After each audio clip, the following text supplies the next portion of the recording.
Halo, kembali lagi bersama saya, Heavenly Kenister Polii, mahasiswa aktif Universitas Samratulangi Manado, Fakultas Ekonomi dan Bisnis, Program Studi Manajemen.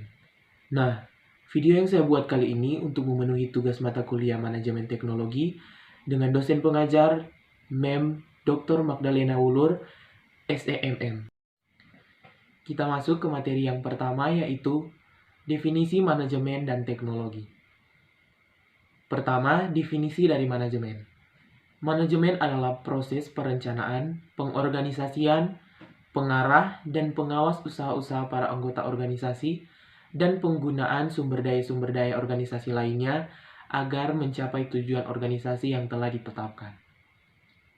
Yang kedua, definisi teknologi. Teknologi ialah penerapan ilmu-ilmu perilaku serta alam dan juga pengetahuan lain dengan secara bersistem serta mensistem untuk memecahkan masalah manusia.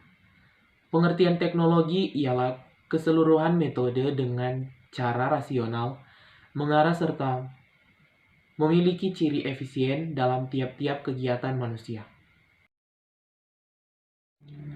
Materi yang kedua yaitu definisi manajemen of technology. Manajemen of technology atau sering disingkat MOT adalah bagaimana suatu organisasi mengelola teknologi dan manajemen secara integratif untuk mencapai keunggulan kompetitif. Menurut Kali, teknologi dan manajemen merupakan salah satu komponen kritis organisasi dalam upaya mencapai tujuannya. Materi yang ketiga yaitu elemen model manajemen of technology system. Yang pertama yaitu research, yaitu beberapa kategori yang dipertimbangkan dalam bisnis, baik dari dalam maupun dari luar lingkungan organisasi.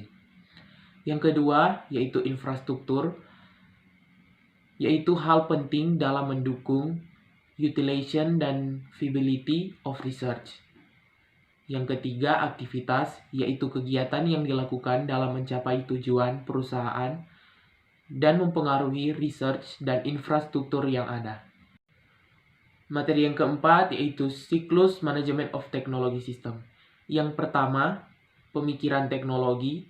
Yang kedua, transfer dan adaptasi teknologi. Yang ketiga, pengembangan teknologi. Dan yang keempat, implementasi teknologi. Materi selanjutnya yaitu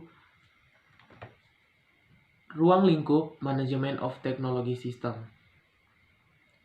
Lingkungan manajemen teknologi dapat dipandang sebagai proses manajemen. Perencanaan teknologi dilakukan untuk mempengaruhi risiko dari kompleksitas dan ketidakpastian. Pengembangan organisasi perlu dilakukan untuk melihat peluang pemanfaatan, sedangkan penciptaan teknologi dilakukan untuk dapat menangkap peluang lebih baik dari orang lain. Cara penilaian teknologi perlu dikembangkan untuk menilai kemajuan teknologi yang telah dicapai organisasi dalam mengembangkan teknologi. Selanjutnya, tujuan penerapan manajemen teknologi. Tujuan dari penerapan manajemen of teknologi adalah menciptakan dan atau menambah nilai bagi perusahaan melalui teknologi, baik yang diciptakan sendiri maupun yang diperoleh dari luar. Penciptaan atau peningkatan nilai dapat dilakukan dalam berupa penciptaan bisnis, penciptaan atau perbaikan produk, dan jasa atau penciptaan atau perbaikan proses. Selanjutnya yaitu fungsi manajemen teknologi. Yang pertama, mengadakan teknologi secara efisien. Yang kedua, mengembangkan teknologi secara efisien. Yang ketiga, mengintegritaskan teknologi secara efisien. Yang keempat, mengatur teknologi secara efisien. Yang kelima, menggunakan teknologi secara efisien. Dan yang terakhir, merekomendasikan teknologi secara efisien. Dan yang terakhir yaitu dampak penerapan manajemen teknologi. Penerapan manajemen of teknologi berdampak bagi seluruh elemen organisasi seperti strategic planning, research and development, manufacturing engineering, dan marketing and sales.